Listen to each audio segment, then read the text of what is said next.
E aí, bora falar de gibi antigo novamente? Bem-vindo a mais um Museu dos Quadrinhos aqui do curso Gico HQ. Eu sou o Giorgio, mas pode me chamar de Gico. E hoje a gente vai falar de uma revista que marcou a época, porque ela trazia assim conclusão de grandes sagas, trazia histórias fechadas, só personagem bacana, pelo menos no meu modo de ver. Eu tô falando de Grandes Heróis Marvel. A primeira parte desse vídeo você confere depois da vinheta.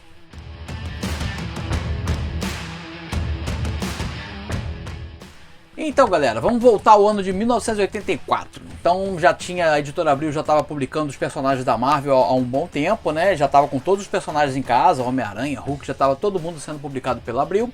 Então eles decidiram por bem lançar uma revista que fizesse assim, as histórias que eram muito grandiosas para serem publicadas em parte, né, sequenciada em revista de linha, eles decidiram criar uma publicação trimestral que traria assim a conclusão desses grandes arcos, dessas sagas, vamos dizer assim, e histórias fechadas com um personagem ou outro. Foi aí que surgiu esse gibi que está aqui. Vocês já conferiram aí no início aí as imagens dessa primeira revista que trazia uma história dos Vingadores desenhada pelo Jim Starlin e a conclusão da história do Warlock, do Adam Warlock, que tem muito a ver com o que foi apresentado nesses filmes, os últimos filmes dos Vingadores. Ou seja, o Thanos em busca das joias do poder, a manopla do infinito, os Vingadores tentando impedir os planos dele. É um pouco menos, vamos dizer assim, grandioso do que foi apresentado no filme. Mas para a época, essa história aqui, eu lembro o dia que eu fui comprar isso na banca. Tava chovendo muito, eu já morava aqui em Araruama, tava chovendo muito. E como eu já comentei em outros vídeos, na Editora Abril eles diziam quando que a revista ia ser lançada. Tinha data para chegar na banca, dia tal, do tal, você sabia que você ia na banca, a revista ia estar lá. E essa revista aqui estava sendo já anunciada, era um personagem que eu gostava muito, o Warlock, e estava sendo anunciado que a conclusão da história do Warlock ia ser publicada nessa revista número 1. Aí juntou duas coisas, né? Revista número 1 e o Warlock, aí não teve jeito, eu pedi pelo amor de Deus pra minha mãe, ainda pedi um dinheirinho pra ela, que eu tava totalmente sem dinheiro, era gurizinho, a gente juntava um dinheirinho aí do lanche pra poder comprar o gibi, né? Aí minha mãe catou umas moedinhas, dava pra comprar gibi com moeda, né? Eu peguei a bicicleta, ela falou, mas você vai na chuva, na banca, não sei o que, a banca era meio distante, a única banca da cidade, era meio distante da minha casa. Eu me encapotei tudo, botei capa de chuva pra comprar isso aqui. Chegou lá, eu botei dentro da roupa, botei um saco. Cheguei em casa, li isso aqui, reli amarradão. Jim Starlin no seu auge, assim, sabe? O traço perfeito. A história é bem legal. E como dizia o Scott McCloud, quadrinhos de super-herói, principalmente para garotos e tal, assim, na época ainda que a gente não tinha muita opção, é tipo uma torta de chocolate. Era uma leitura deliciosa, assim, rápida, né? Aquela coisa dinâmica, não muito profunda, mas era uma diversão fantástica. Então aqui a revista chegou assim com o pé na porta com essa história aqui. Aí para completar, né, tem a primeira história, é o Vingadores Anual, que com a conclusão da história do Warlock, onde ele morre, né? Essa história, se eu não me engano, vai ser republicada pela Panini, se já foi ou vai ser. Eles vão republicar aquela saga do Thanos que a Editora Abril compilou. Eles vão reeditar isso aí. E essa história possivelmente ou com certeza vai estar lá. Então, leitor novo que quiser conferir, vale muito a pena. E para completar aqui o mix, tem uma historinha curta do Cavaleiro da Lua. Até desenhada por outro cara, não era o Bill Sienkiewicz que desenhava, não. Tá aqui uma historinha curtinha para fechar. Bom, aí eles começam assim com o pé na porta, só que aí o que acontece? Na segunda edição eles lançam essa coisa aqui que eu particularmente eu gostei, né? Eu achei bem legal, é uma história de, assim, são 4 histórias de Natal, mas muda totalmente o perfil da revista, ele vai para esse formato livre, né, 16x23, ó. Então na coleção fica esquisito, vem um número 1 pequeno e um número 2 grande assim, mas fizeram uma capa plastificada com essa ilustração legal de Natal aqui. E são 4 histórias de revista de linha que foram compiladas aqui com o tema de Natal. Aí tem uma do Homem-Aranha, onde o Capitão América faz uma aparição. Tem a segunda história, é do Luke Cage. Também tem uma pequena um tema, assim, um fundo, se passa durante o Natal, né? Não é que é uma história de Natal. A terceira história é do Quarteto Fantástico, também se passa durante as festas de Natal. E por último a gente tem uma brincadeira aqui, os heróis todos, não chega nem a ser uma história, algumas páginas assim deles brincando na neve, uma mensagem de Feliz Natal e coisa e tal. Enfim, essa é a segunda edição. Ainda bem que eu não cortei, né, os selinhos aqui. E aí na terceira, ele novamente dá uma caída assim na revista. Não dá para entender porque eles pegam e republicam histórias que já tinham sido publicadas em Heróis da TV, em Super Aventuras Marvel, Capitão América, enfim. Que é a origem dos Heróis Marvel. Eu gosto muito de revista de origem, eu acho muito maneiro. Então eu acho que é por isso que eu comprei. Mas assim, tudo já tinha sido apresentado antes para os leitores. Eu não entendi bem por que a escolha desse mix para essa terceira edição, mas está aqui. Aí a gente vai para a quarta edição, aí já sobe novamente o nível. A gente tem uma história do Homem-Aranha e os X-Men que se passa naquela ilha do Khazar, né, na Terra Selvagem, na ilha não, Terra. E é desenhada por Michael Golden, cara, que é um desenhista que assim, não fazia muitas coisas, né? Pelo menos a gente não acompanhava nas revistas de linha. O traço dele é muito legal, vocês acompanham aí nas imagens também. Cara, muito bacana. A história é curtinha, na verdade acho que foi apresentada em Marvel Fanfare, que era uma revista de pequenas histórias, assim, né? Então a história é bem curtinha. E depois tem, para completar o mix, uma história dos X-Men com o Sauron, que é o inimigo aqui da primeira história, né? Na segunda é uma história da revista de linha dos X-Men, acho que foi só para completar o mix e linkar com aquele personagem da primeira história, o Sauron. Aí a gente na quinta edição, tem essa capa maravilhosa do Thor, muito bonita mesmo. Mas a história assim, é só um apanhado do que aconteceu com o Thor desde que ele foi apresentado até a cronologia aonde estava naquele momento, né? Nada assim muito de legal. Simples, é uma história simples, bacana, como sempre, assim, uma leitura rápida, como eu falo, mas nada de sensacional. A curiosidade aqui, a parte interessante, fica por conta da segunda história, que é um What If, se o Thor encontrasse o Conan. E eles acabam lutando, eu não lembro bem o motivo da luta, aquela coisa, eu também não lembro, não sei explicar bem como o Conan vai brigar com o Thor, porque é tipo, assim, uma formiga brigar com um cachorro, não tem o menor sentido. O final também desse What If é estranho, porque o Thor acaba se tornando o pai de Odin, o pai do Kron. É uma confusão danada, mas fica por curiosidade. E agora nem é o What If, né? Porque o Conan retomado, eu fiz um vídeo sobre o Conan aí, o formatinho do Conan, e tem um sobre Heróis da TV, você pode conferir aqui no canal. Mas agora, como eu ia falando, o Conan voltando aí para a Marvel, né, como está sendo publicado, ele acabou sendo integrado aos Vingadores, então esse encontro nem é mais o What If, é If mesmo, tá aí, tá acontecendo, né, realidade. Muito bem. Aí a gente vai para a edição 6, também outra capa, as capas eram um show à parte, né, apesar de formatinho, a arte maravilhosa do Mike Zeck por um personagem que eu curto muito, que é o mestre do Kung Fu, Shang-Chi. Aqui também, nada assim, era uma conclusão de histórias que já vinham sendo desenvolvidas. Nessa época, eu acho que o Shang-Chi estava ou em Super Aventuras Marvel ou em Capitão América. Então, uma conclusão de história também, nada muito legal, não, assim, como sempre, boa história, né? Dá uma leitura divertida e amarradinha, isso que é legal. Você pega aqui, tá amarradinho, a história termina aqui mesmo. E no final tem essas coisinhas. Eles sempre colocavam uns extras interessantes aqui, mostrando como é a casa, aonde que eles trabalham, os personagens da série do Mestre Kung Fu. A filosofia dele, enfim. Eu curto muito, tá aqui. O que eu posso falar para vocês é o seguinte, revendo essas revistas aqui, eu não acabei de rever tudo, e tive uma surpresa que eu vou falar daqui a pouco sobre isso, mas me deu muita vontade de ler essas histórias de novo, porque assim, arte legal, argumento interessante, bons artistas da época trabalhando nessas revistas aqui, então me dá uma vontade de pegar, eu só não paro de ler o que eu tô lendo e pego para reler tudo aqui, porque senão, como eu te falei, não vai ter fim, minha leitura vai acabar, eu tenho que me aposentar para começar a ler, então como eu faço 1000 coisas, né, não vai dar. Essa aqui é muito legal, já foi republicada pela Panini, já foi republicada pela Salvat, mas saiu em primeira mão aqui. A conclusão da saga da Fênix, que já foi adaptado para o cinema aí 2 vezes, né?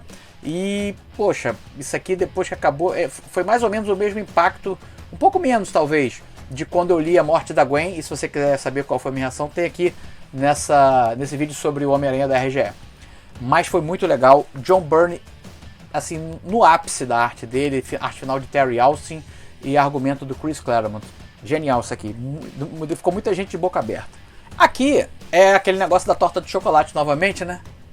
Defensores versus Vingadores, uma história ok também, nada demais. Já foi republicada pela Salvat e também pela Panini, se não estou enganado, talvez esteja enganado, mas eu acho que já foi republicado pela Panini também.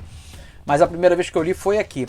E é só uma história ok, assim, eles têm que buscar uns artefatos, inclusive isso foi requentado em outras histórias depois, eles têm que pegar, os grupos estão disputando para pegar um artefato, enfim, um argumento meio bobinho, mas você quer ver mesmo o quebra-pau dos heróis aqui, né? Então Thor contra o Hulk, o Namor contra o Capitão América, enfim, aqueles 2 grupos ali se enfrentando e invariavelmente depois se unindo para combater seja lá o que seja o inimigo da história. Mas assim, é Sal Buscema desenhando, então Sal Buscema, mesmo quando não está muito inspirado, é Sal Buscema. É a quintessência do quadrinho de herói da Marvel, para mim é o Sal Buscema, ele é muito bom. Aí, cara, uma surpresa, totalmente inesperado, se não foi avisado, pelo menos eu não me lembro de ter visto uma chamada para isso aqui.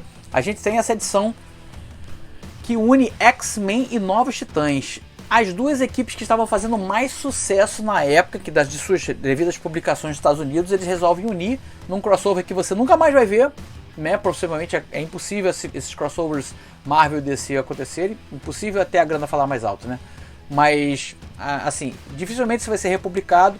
Então a gente tem aqui o Walt Simmons desenhando, Chris Claremont escrevendo, numa história que junta as 2 maiores equipes contra a Fênix Negra e o Darkseid.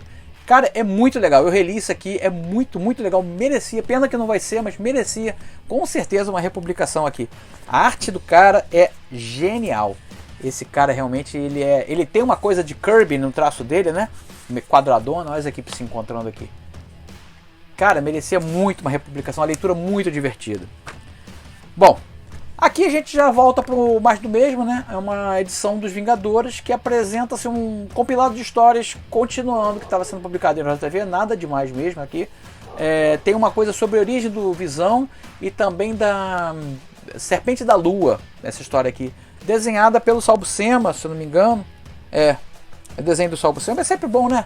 Sal Buscema é sempre legal, é muito dinâmico, assim, para quem curte quadrinhos super-herói. E depois tem outro desenhista, que eu já não estou identificando o traço, cai um pouquinho a qualidade, mas é só ok, é para ter na coleção sim, para não deixar furo, né? Essa aqui é bem bacana, eu reli antes de ontem. Homem de Ferro se encontra com o Doutor Destino, que já não era uma coisa comum, porque é um personagem do Quarteto Fantástico, e o Homem de Ferro se encontra com ele, é alguma coisa envolvendo a compra de peças da Stark, aí tem um assalto, o Homem de Ferro acaba se envolvendo para descobrir o que houve, e o Doutor Destino querendo, ele está visitando diversos feiticeiros durante os séculos, né, para descobrir uma maneira de resgatar a mãe dele do inferno. Olha, coisa pesada, né? Bom, mas aí eles acabam por um acidente durante a luta lá, eles são transportados para a época do Rei Arthur. Eu achei isso muito legal. A gente tem aqui, quem desenha é o John Romita Jr., mas numa fase anterior a essa fase onde ele conseguiu um traço mais estilizado e facilmente reconhecível. Aqui ele tem um traço mais, vamos dizer, como é que eu posso colocar, customizado ou alguma coisa mais pasteurizada. E sob a arte final do Bob Layton, que é genial, adoro, né? Ó, olha esse desenho aqui, nem parece, né, John Romita Jr., mas o Bob Layton tem uma personalidade na arte final muito forte que acaba imperando até sobre o traço do desenhista. Não sei se foi isso também mas principalmente por estar no início de carreira, o John Romita Jr. ainda não tinha aquela personalidade de seu traço. Mas a história é muito legal, cara, muito legal. Isso aqui valia muito, não sei se foi republicado pela Panini, mas valia muito o almanaquinho aí daquela coleção histórica. Aqui é o 12, é uma história do Quarteto Fantástico, onde já é o John Byrne desenhando e no argumento, se não me engano, deixa eu só conferir. O argumento é do Marv Wolfman e o desenho do John Byrne com arte final do Joe Sinnott, o que tira um pouquinho a característica gráfica aí do John Byrne. Não fica ruim, porque o Joe Sinnott é o Joe Sinnott, né? Mas fica um pouquinho mais old school do que o John Byrne fazia, que ele era um traço mais avançado para a época. Aqui é uma história que, pelo que eu me lembro, assim, é para justificar porque o Quarteto Fantástico, sendo o primeiro grupo de personagens da Marvel, né, surgiu em 61, por que eles não envelheceram? Então aqui tem uma brincadeira aí que o John Byrne faz para poder explicar, vamos dizer, eles renovam o visual, né, renova o visual do quarteto através de um argumento dessa história aqui, que é bem legal. Tem a volta do Galactus aqui. Galactus é sempre interessante, né? Que fica a minha aposta aí que vai ser o próximo Thanos do universo Marvel do cinema. Esse aqui é o número 13 e vale pela capa, porque é a capa do Watson Portela e o Watson Portela é sempre muito bom. Então a Sony aqui é apresentada, eu acho que foi a proposta dessa revista foi apresentar o novo visual da Sony para os leitores. Conan, como estava sempre alta e Sony fazia parte do universo do Cimério, né? Acredito que foi uma aposta deles aí para trazerem mais leitores da era iboriana aqui para o formatinho de super-heróis. Mas o conteúdo, sinceramente eu não lembro das histórias, achei relendo assim, folheando, a arte só ok, mas a capa vale. Aqui nós temos Vingadores, também numa história fechadinha, também concluindo um arco de histórias, mas também só ok, nada de fabuloso não, onde eles enfrentam uma figura divina, semidivina, algo assim.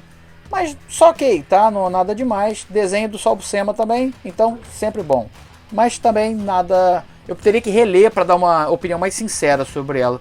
Possivelmente, se eu tiver tempo, eu vou reler, porque eu tô com vontade de reler tudo que tá aqui. Aqui não, aqui já vale mais a pena o nosso tempo aqui. Nós temos o número 15, John Byrne, fazendo Tropa Alpha, que é o que reza a lenda, era uma revista que ele não gostava de fazer, ele não gostava de desenhar os personagens, mas fazia muito sucesso, principalmente aqui no Brasil. Eu lembro que todo mundo comentava na sessão de cartas, Tropa Alpha, que isso, que aquilo. São personagens assim, surgiu como inimigos dos X-Men, mas eu achava principalmente o design dos personagens muito legal. Tem o Sasquatch, que é um monstrão, né, que ele tem essa cara larga, Pássaro da Neve, que é uma personagem que assume a forma de animais da neve lá do Canadá. Esse cara, ele tinha poderes esqueci o nome dele, Estrela Polar, eu acho, de velocidade. Esse Vindix era tipo um mago, tipo o Doutor Estranho. Esse cara aqui, o Pigmeu, era um anãozinho que guardava dentro dele um gigante, então ele era super forte. E o líder da equipe, que era o Vindix, depois acho que mudou o nome para Guardião. Eu achava o design desse personagem, essa máscara branca, muito lindo. Aqui, John Byrne também, o cara trabalhava no Quarteto Fantástico, fazia X-Men, ele foi muito prolífico, muito bom, merece. Isso eu acho que foi publicado pela Panini há um tempo atrás, não sei se foi republicado depois, merece muito a leitura ou a releitura. Essa é uma história estranha dos Vingadores. Eu lembro que essa aqui foi, essa história que está publicada aqui, foi um dos primeiros quadrinhos que eu comprei em inglês.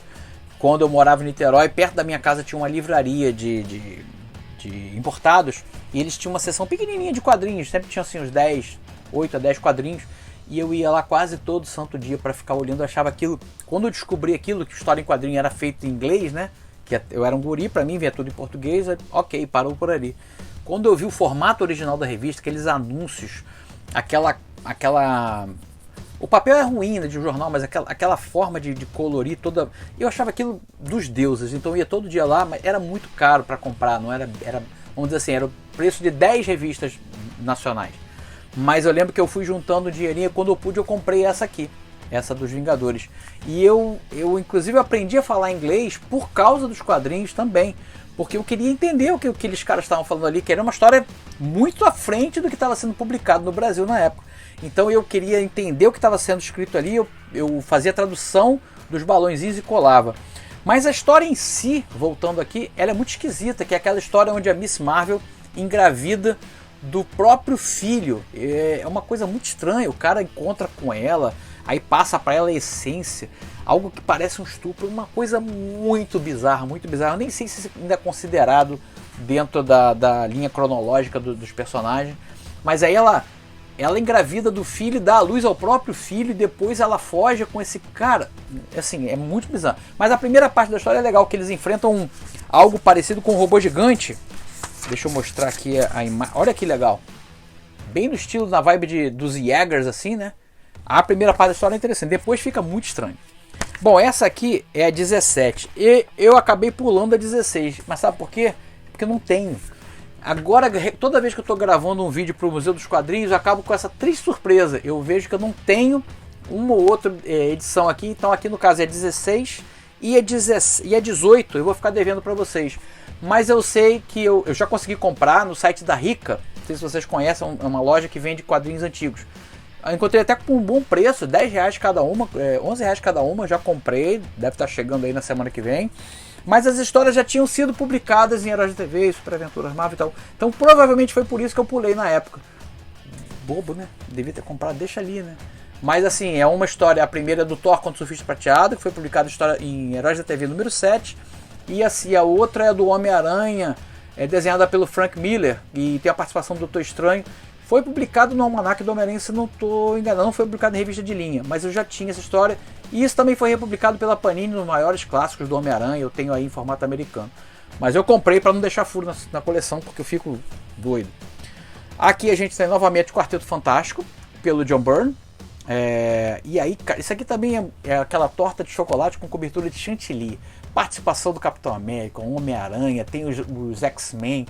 Que gibi maneiro, cara. Putz, muito legal. Eu não sei se já foi republicado pela Panini. 20 a gente volta com o Homem-Aranha do Romitinha e o Bob Layton na arte final. Uma história ok também, pelo que eu reli aqui, nada demais. Tem aquele Laser Vivo, eu acho que é o nome desse cara aqui. Acho que é isso, Laser Vivo. E aqui volta a Tropa Alpha com o Guardião na capa, e ele tinha morrido naquela outra revista lá, naquela que eu mostrei agora há pouco. Então aqui a gente ficou, por quem é esse cara aí, né? Se ele morreu, nessa época os heróis não costumavam voltar da morte, pelo menos não tão rápido. Aí a gente fica sabendo que não é o James Hudson, que era a identidade do Guardião, é outro cara. Mas é Tropa Alpha e é desenhada pelo John Byrne. Acho que são as últimas histórias desenhadas pelo Byrne dessa equipe aqui. Aqui a gente tem uma história do Demolidor com Wolverine, que saiu na revista de linha do Demolidor. É a fase escrita pela Innocent. E tem um desenho de um cara que eu gosto muito. Tem gente que torce o nariz para arte dele, mas eu acho muito legal, que é o Rick Leonardi. E a participação do Wolverine. E depois aqui, para completar, só como curiosidade, completando o mix, tem uma história curta do Demolidor, desenhada por ninguém menos do que Todd McFarlane, no início de carreira, e um desenho bem toscão. Não lembro da história, mas essa aqui também ficou aquela vontade de reler para lembrar. E aqui eu vou encerrando esse vídeo para não ficar longo demais. Esse vídeo é diferente dos outros que eu faço, porque praticamente cada revista é uma história, então não dá para eu falar da coleção completa, eu tenho que falar uma por uma. Por isso que eu resolvi dividir em 3 partes, porque são 60 e poucas revistas. Essa aqui eles voltam para a fórmula lá do início, que é a republicação de histórias que já foram publicadas. Aqui já saiu na Teia do Aranha, já tinha sido publicado pela RGE. Enfim, aí tá aqui a primeira aparição não é ruim, não me entendam mal, é muito boa a história, por sinal. É desenho do John Romita Sr. e arte final e argumento do Stan Lee. Então, ruim não é, bem legal. Tem até aquela história famosa dele jogando o uniforme na lixeira, né? Spider-Man No More, deixa eu ver se eu acho aqui. Essa cena icônica que foi até copiada vamos dizer assim, pelo Sam Raimi no filme do Homem-Aranha. Mas assim, não é uma grande saga, né? Não é uma coisa que estava sendo compilada na época, apresentada na época, é uma coisa que da década de 70. Mas tá aqui.